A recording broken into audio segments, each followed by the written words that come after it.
سو کوئی ساری تمام صلاحیتیں جو ہے وہ لوگوں کی ماری جا رہی ہیں تاکہ اس ملک میں پھر اس کی کانسیکوینسز میں ہم دیکھیں برین ڈرین نظر آئے. لوگ اس ملک کو ویسے ہی چھوڑنے پر مجبور ہو رہے ہیں اور آپ اپنے ملک سے لوگوں کو متنفر کرنے کی طرف ان اقدامات کے ذریعے آپ خود معاملات کو اس نہج کی طرف پش کر رہے ہیں. اور اس کی کانسیکوینسز میں جہاں پہ میں بات کہی تھی کہ ایک تو پبلک ڈسٹرسٹ نظر آتا ہے, لوگوں کا اعتماد نیچرلی اپنے جو جمہوری ادارے ہیں ان پر سے اٹھتا ہوا دکھائی دیتا ہے, کیونکہ کوئی آپ کی موو ایسی نہیں ہے کہ جہاں پر آپ فیل کریں کہ لوگوں کے جو نیڈز ہیں ان سے آپ الائنڈ ہوں, آپ کو اس کا احساس ہو. آپ اپنے آپ کو بتاتے تو ضرور ہیں, کوئی کہتا ہے کہ جی میں آپ کی ماں ہوں, میں آپ کی والدہ ہوں, آپ کے خواب میرے خواب ہیں, لیکن لوگوں کے جو خواب ہیں, جو ایسپریشنز ہیں, اس کو تو آپ ختم کر کے رکھ دے رہے ہیں اس ملک میں. سو کیا آپ بڑی بڑی باتیں کرتے ہیں کہ جی آپ کے خواب اب اس کو تعبیر ہم نے دینی ہے, اور نام کی جو آپ کے 2-2 ٹکے کی جو چیزیں ہیں, آپ جو پیکیجز اعلان کرتے ہیں, اور اس کے برعکس آپ جس قسم کے اقدامات اس ملک میں کر رہے ہیں کہ آپ کے لوگوں کا اعتماد ہی اپنے نظام سے اٹھ جائے, پوری طرح سے اٹھ جائے, اور آپ جن کی کہنے پہ کر رہے ہیں وہ تو بہت مزے میں ہیں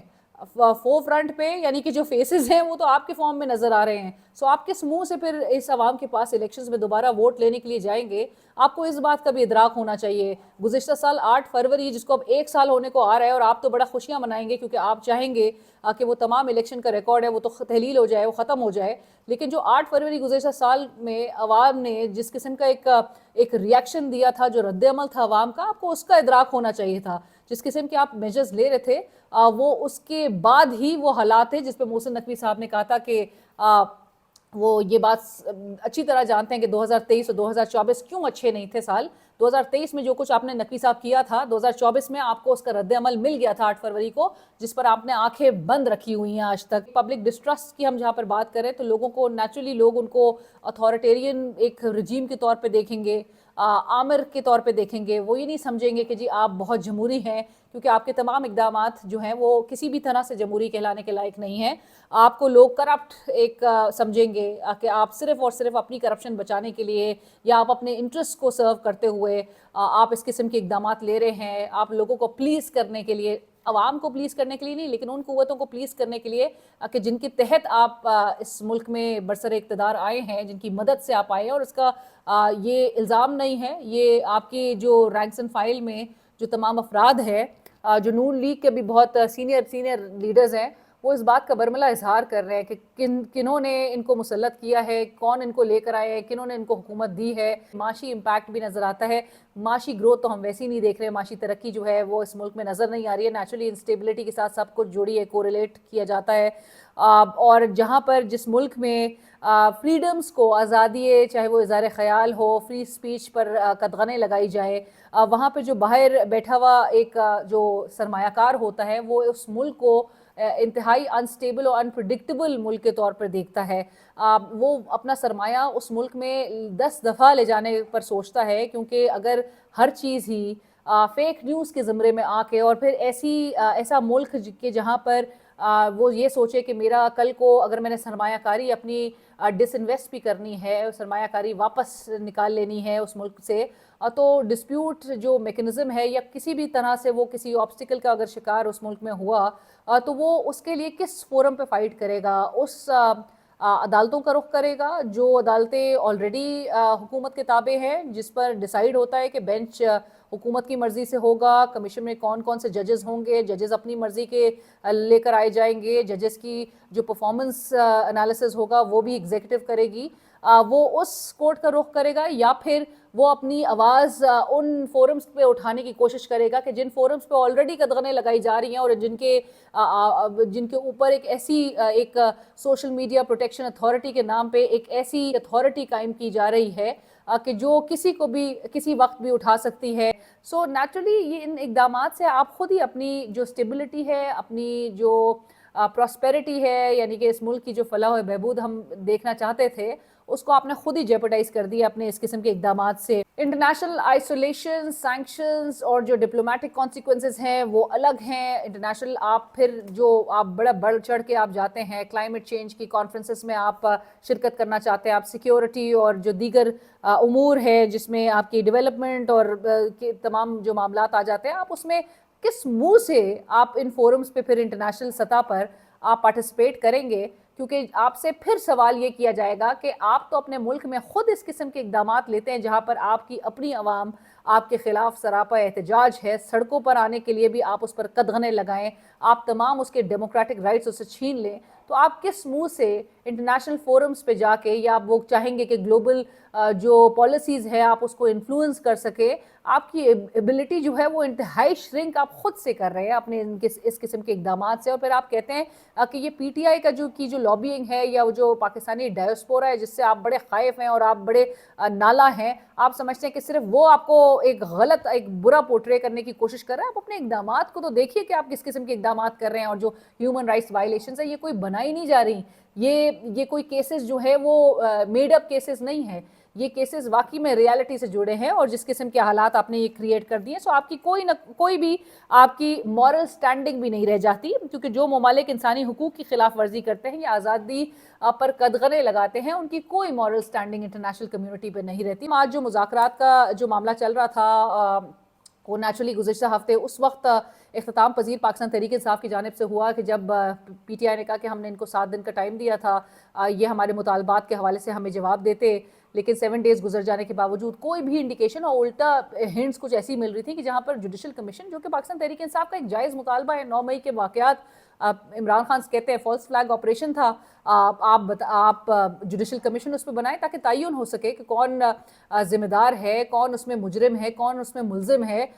کون اس میں بے قصور ہے، اس کا تعین ہو سکے ایٹ لیسٹ، اور یہ کس کی ایما پہ یہ کروایا گیا۔ بہت کچھ ہمیں بولا تو اس پورے عرصے میں گیا، لیکن بتایا جائے تو نہ اس پہ کمیشن بنا، نہ اس بنانے کی طرف جو ہے حکومت نے کوئی ہنٹ دی، اور نہ ہی 26 نومبر کے حوالے سے جو کہ جس طرح کے واقعات رونما ہوئے اور اسٹیٹ جس قسم کی ایک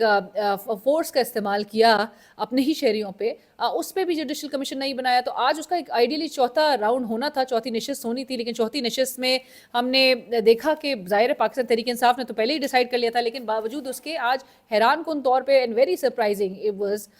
کہ جو حکومتی مذاکراتی کمیٹی تھی وہ اسپیکر صاحب تمام جو ہے وہ براجمان تھے اس کمیٹی روم میں، اور پریس کانفرنس باقاعدہ طور پہ کی گئی۔ اسپیکر صاحب نے کہا ہم نے 45 منٹ تک ان کا انتظار کیا لیکن پی ٹی آئی والے نہیں آئے، اور ہم نے کالز بھی کی، فون کالز بھی کی، میسیجز بھی کیے، لیڈر آف دی اپوزیشن کے سیکرٹری کو بھی میسیج چھوڑا، تو جواب آیا کہ نہیں لگ رہا کہ وہ لوگ آئیں گے۔ سو ہمارے پاس میسیجز بھی سیوڈ ہیں۔ پھر اسپیکر صاحب نے کہا کہ میرے دروازے ابھی بھی کھلے ہیں، اور میں چاہوں گا کہ حکومت اور اپوزیشن جو ہے وہ دونوں مذاکرات کو کوئی رستہ نکالے۔ پاکستان تحریک انصاف کہتی ہے کہ ہم نے جب بول دیا کہ مذاکرات ختم، عمران خان صاحب نے کہہ دیا، اس کے بعد بھی اگر آپ 45 منٹ تک انتظار کر رہے ہیں تو آپ یہ ایک ڈرامہ کر رہے ہیں، اس سے آگے بڑھ جائیے۔ یہ پاکستان تحریک انصاف نے کلیئر اگین ان کا جو سٹانس ہے وہ آبویسلی عمران خان صاحب نے ڈیسائیڈ کیا، اور ان کے بھی آج جیل کے حوالے سے میں آپ کو ضرور کچھ انٹرسٹنگ معلومات ذرا آپ تک شیئر کروں، اور جو ہم تک آج خبر پہنچی ہے عمران خان صاحب جیل میں ان کا جو کانفیڈنس لیول ہے اس پر بھی میں بات کروں گی۔ لیکن حیران کن طور پہ پاکستان تحریک انصاف کی ایک اور بات، انہوں نے کہا کہ صاحبزادہ حامد رضا صاحب سنی اتحاد کونسل کے جو سربراہ ہیں ان کے مدرسے پہ ریڈ ہوا تھا گزشتہ ہفتے۔ اب ریڈ ہونے کے بعد انہوں نے کہا ہمارے پاس کوئی بھی اب جواز نہیں بچتا کہ ہم اس مذاکراتی عمل کا، کیونکہ ایک طرف آپ مذاکرات کر رہے تھے، ہمارے مطالبات بھی تسلیم نہیں کیے، 7 دن کا ٹائم دیا، اور پھر حامد رضا صاحب جو کہ اپوزیشن کی جو مذاکراتی کمیٹی ہے اس کے ترجمان تھے، حامد رضا صاحب کے آپ مدرسے پہ آپ ریڈ کر رہے ہیں جب وہ پریس کانفرنس کر رہے تھے، تو اس کا کیا مطلب ہے؟ آپ چاہتے تھے کہ آپ سبوٹاج کریں، اور آپ کی غیر سنجیدگی یہ بہت ہی ریفلیکٹ کرتی ہے اس پورے انسیڈنٹ سے، کیونکہ نیچرلی پولیس جو ہے وہ کس کے انڈر ہے، کس کے تابع ہے۔ سو آج اسپیکر صاحب نے اس حوالے سے بڑی حیران کن بات کی۔ انہوں نے کہا میں نے آئی جی صاحب سے اس حوالے سے بات کی کہ ایک طرف مذاکرات کا عمل چل رہا تھا اور دوسری طرف اس قسم کی اگر بات ہوئی ہے، آپ نے کوئی ایسا کام کیا ہے، تو آئی جی صاحب نے کہا کہ کوئی ریڈ نہیں ہوئی، ہم تو جو پریس کانفرنس ہو رہی تھی حامد رضا صاحب کی، ہم اس میں سیکیورٹی فراہم کرنے کے لیے گئے تھے۔ اب بھلا انسان سوچے کہ پاکستان تحریک انصاف وہ سیاسی جماعت ہے جو پچھلے 2-3 سال سے مسلسل ان کے نشانے پر ہے اتھارٹیز کے، اور کس طرح سے ان کے لوگوں کو کڈنیپ کرنے کا سلسلہ تاحال جاری ہے۔ وہ میاں غوث جو ہے ان کو گزشتہ روز ان کے ایم این اے کو کڈنیپ کیا گیا، اور جس قسم کے حالات تھے آپ کو الیکشن سے قبل کا بھی سیناریو پتہ ہے، ان کے تو نامینیشن پیپرز تک فائل نہیں ہونے دیے جا رہے تھے، ان کے لوگوں کو کس طرح سے اٹھایا جاتا۔ پھر آپ نے 26ویں آئینی ترمیم کے بھی حوالے سے دیکھا کہ ان کے لوگوں کو توڑنے کی کس طرح سے کوششیں کی گئیں، وہ سب بھاگتے چھپتے پھر رہے تھے۔ سو آپ بھلا جا کے سیکیورٹی فراہم کرنے کے لیے پریس کانفرنس میں، کبھی پی ٹی آئی کے لوگوں کو سیکیورٹی فراہم کی گئی ہے اس ملک میں؟ 2-3 سالوں میں تو آپ نے جس قسم کا جبر کا مظاہرہ کیا ہے صرف ایک سیاسی جماعت کے لیے، وہ سب کے سامنے ہے. اور اسپیکر صاحب، پی ٹی آئی تو یہ رائے رکھتی ہے کہ اسپیکر صاحب چونکہ کسٹوڈین ہے آف دا ہاؤس، ان کی ناک کے نیچے اسپیکر صاحب کی جو پارلیمنٹیرینز ہیں، پاکستان تحریک انصاف کے جو ایم این ایز ہیں، ان کو ابڈکٹ کیا گیا، اٹھایا گیا ان کی پارلیمنٹ سے، ان کے ہاؤس سے، جس پر انہوں نے کمیٹی بھی تشکیل دی خورشید شاہ صاحب کی زیر صدارت. آج تک اس کی رپورٹ سامنے نہیں آئی ہے. تو اسپیکر صاحب سیکیورٹی کی تو بات ہی نہ کریں کہ وہ سیکیورٹی جو ہے وہ فراہم کرنے کے لیے، اور آئی جی صاحب کی بات کو انہوں نے اتنے جلدی مان لیا بجائے اس کے کہ آئی جی صاحب سے سوال وہ کرتے. انہوں نے الٹا کہا، آئی جی صاحب نے بھی کہا کہ کوئی سی سی ٹی وی فوٹیج دکھائیں، کوئی ویڈیو دکھائیں، کوئی ریڈ کے حوالے سے کوئی کلپ دکھائیں. سو اس قسم کی بات. عمران خان صاحب کی لاسٹ میں بات کرتی چلوں. عمران خان صاحب کا کانفیڈنس لیول ان کی پارٹی ذرائع بتاتے ہیں کہ بہت عروج پر ہے. لگ ہی نہیں رہا، بہرحال لگ ایسا رہا ہے کہ عمران خان صاحب ویکیشن پہ جیل میں موجود ہے. عمران خان صاحب مزے میں ڈٹے ہوئے ہیں، ان کو کوئی اس وقت اس حوالے سے ٹینشن نہیں ہے کہ حکومت کی جو حربے ہیں، جس میں ان کی وائف کو بار بار ٹارگٹ کیا جا رہا ہے، ان کی فیملی کو ٹارگٹ کیا جا رہا ہے، ان کی وائف کو، ان کی اہلیہ کو سزا دے کے وہ سمجھ رہے ہیں کہ شاید عمران خان صاحب اس سے کمزور ہو جائیں گے، وہ ایک ویک فوٹنگ پہ چلے جائیں گے، وہ گھٹنے ٹیکنے پہ مجبور ہو جائیں گے. عمران خان صاحب کہتے ہیں میری جو اہلیہ ہے وہ مجھ سے زیادہ بہادر ہے. اس وقت بالکل کانفیڈنٹ نظر آ رہے ہیں. جس طرح سے ان کی پارٹی ذرائع کہتے ہیں کہ عمران خان صاحب کتاب پڑھ رہے تھے تو ڈپٹی سپرنٹینڈنٹ جو ہے وہ آ کے ہیٹر ان کے کمرے میں رکھنے لگا. تو انہوں نے اپنی کتاب جو ہے وہ نیچے کی اور انہوں نے کہا کہ کیا کر رہے ہو؟ تو اس نے کہا کہ میں ہیٹر لگا رہا ہوں. تو کہتے ہیں اچھا سدھر گئے ہو تم لوگ سب ٹرمپ کے آنے کے بعد. تو عمران خان صاحب اس وقت ایک میرے خیال سے ایک بیک سیٹ لے کے پورا شو انجوائے کر رہے ہیں. جس طرح سے موجودہ مسلط شدہ حکومت اور جو اس کے پیچھے اس کے ہینڈلرز ہیں، انہوں نے جس طرح سے اس ملک کو انسٹیبلٹی کا شکار کیا ہوا ہے. عمران خان صاحب has taken a back seat and Imran Khan صاحب is right now enjoying the show at the moment کہ وہ جانتے ہیں اب ایٹ لیسٹ ان کے اوپر تو ملبہ نہیں آ رہا کہ ان کے ہاتھوں سے جو ہے وہ اس ملک میں تباہیاں پھیری جا رہی ہیں. کیونکہ اس وقت عمران خان صاحب جیل میں ہیں اور جو کچھ ملک کو جس طرح سے ڈی سٹیبلائز کیا جا رہا ہے وہ موجودہ حکومت کے ہاتھوں کیا جا رہا ہے، وہ موجودہ حکومت کے تمام اقدامات کے تحت کیا جا رہا ہے. جہاں پہ اپنے وہ پارٹی کے لوگوں سے ملتے بھی ہیں، وہ باقاعدہ طور پہ کیمراز کی طرف دیکھ کے مخاطب ہو کے جان بوجھ کے ان کو باتیں سناتے ہیں کہ وہ سنیں اور اپنے جو مالکان ہیں، اپنے جو باسز ہیں، ان تک عمران خان صاحب کا پیغام پہنچائے. عمران خان صاحب اس وقت بالکل ان کی جو پوزیشن ہے وہ برقرار نظر آتی ہے. ان کی جو اتھارٹی ہے اس وقت جیل کے اندر رہ کے بھی وہ آزاد ہے. اور جو باہر تمام جو لوگ ہیں جو کہ اس وقت حکومت میں جن کو بٹھایا گیا ہے اور جو ان سے کام لے رہے ہیں، وہ سارے تمام جو ہے وہ قید نظر آ رہے ہیں اس وقت. باہر بیٹھ کے بھی وہ قید ہیں اور عمران خان صاحب جیل میں بیٹھ کر